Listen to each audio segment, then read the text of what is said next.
বিড়ালের মতো 500 বছর বেঁচে থাকার কোনো লাভ নাই। সিংহের মতো 1 ঘন্টা বাঁচতে চাই। আমি দেখতে পাচ্ছি বাংলাদেশের ভাগ্য আকাশে উত্তর গগনে কালো মেঘ জমা হয়েছে। ঝড়ের পূর্বাভাস লক্ষ্য করছি। যদি মোকাবেলা করতে না পারেন সক্ষম ভাবে, এমন অন্ধকার গাঢ় কালো অমাবস্যার রাত আসতে পারে যার সুবে সাদেক হওয়া অসম্ভব। সুতরাং আপনারা কি কাপুরুষের মতো কাফের মুশরিকদের গোলামি করে মরতে চান?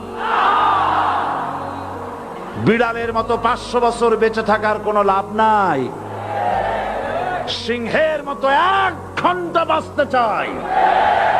তারপর বলছে কি, এরপরে বলছে, আমাকে বলছে রাজাকার।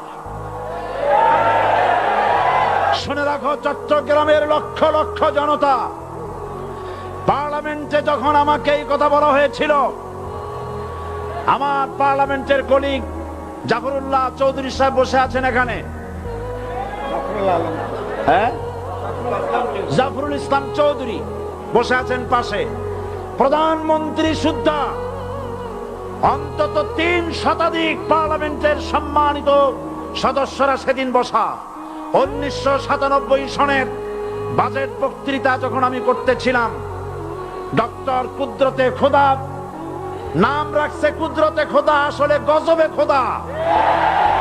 এই লোকটি নাস্তিক, ইসলামের চূড়ান্ত দুশমন। তার প্রণীত শিক্ষা ব্যবস্থার যখন সমালোচনা করছিলাম, ট্রেজারি বেঞ্চ থেকে আমাকে বলা হলো রাজাকার। আমি আমার সমস্ত শক্তি একত্রিত করে বলেছিলাম, শুধুমাত্র হিন্দুস্তানের রাজাকারেরাই আমাকে রাজাকার বলতে পারে। আমি বলেছিলাম 1973 সন পর্যন্ত আমি বাংলাদেশের কোন রাজনৈতিক দলের নেতা এবং কর্মী ছিলাম না। আমি রাজাকার নই। আমাকে রাজাকার বলে যদি তাকে প্রমাণ করতে না পারে 10 কোটি টাকার মানহানি মামলা দায়ের করব।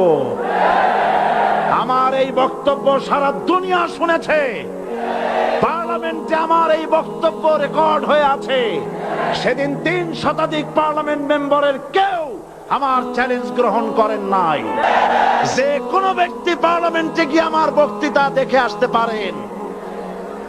এরপরে 1997 সনের 7 অক্টোবর দৈনিক জনকণ্ঠ পত্রিকা যখন আমার বিরুদ্ধে লিখলো, সেই পত্রিকায় সাইদির ওপেন চ্যালেঞ্জ 8ম পাতা, 1997 7 অক্টোবর, এত বড় 2 কলমে হেডিং। সেখানে আমি বলেছি, বাংলাদেশের সকল সাংবাদিক, গোয়েন্দা বিভাগ, বাংলাদেশের সকল বুদ্ধিজীবীকে আমি আমার পিরোজপুরে আমন্ত্রণ করছি।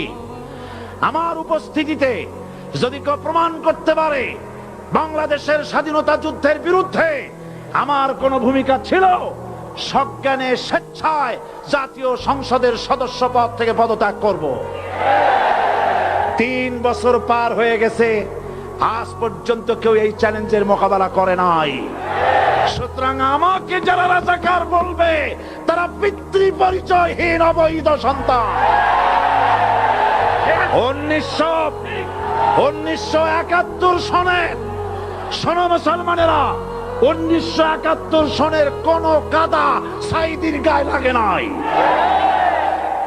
আমাকে রাজাকার বলে জনগণ থেকে বিচ্ছিন্ন করবা।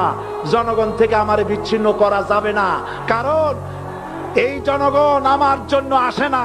এই জনগণ আসে আল্লাহর কোরআনের জন্য। বাংলাদেশের মুসলমানদের শরীরে 1 বিন্দু রক্ত থাকতে শয়তানের তৈরি করা ধর্মনিরপেক্ষ মতবাদ বাংলার জমিনে কায়েম হতে দেওয়া হবে না, হবে না। আমরা মানুষের তৈরি করা আইন মানি না।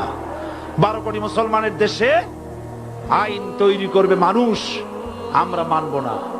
পার্লামেন্টে তৈরি হতে হবে কোরআন দিয়ে। পার্লামেন্টে আইন তৈরি হতে হবে কোরআন দিয়ে, এবং কোরআন হবে, আল কোরআনের পার্লামেন্ট হবে বাংলাদেশে। ধর্মের নামে রাজনীতি নয়। আমরা ধর্মীয় রাজনীতি করি, আমরা এই কোরআনের রাজনীতি করি, এই কোরআন নিয়ে বাঁচতে চাই, এই কোরআন নিয়ে মরতে চাই, এই কোরআন থেকে আমাদেরকে বিচ্ছিন্ন করতে চায় কাফের বেঈমান মুশরিকেরা। ও আমার জাতি, কোরআন থেকে যারা বিচ্ছিন্ন করতে চায়, তোমরা কি তাদের বিরুদ্ধে জিহাদের জন্য প্রস্তুত থাকবে? যারা মানুষের উপরে জুলুম করছো, আলেমদেরকে ধরতেছো, মুসল্লিদেরকে ধরে ধরে জেলে ঢুকাচ্ছ, সময় আসবে এমন ইন্দুরের কর্তব্য পালবার জন্য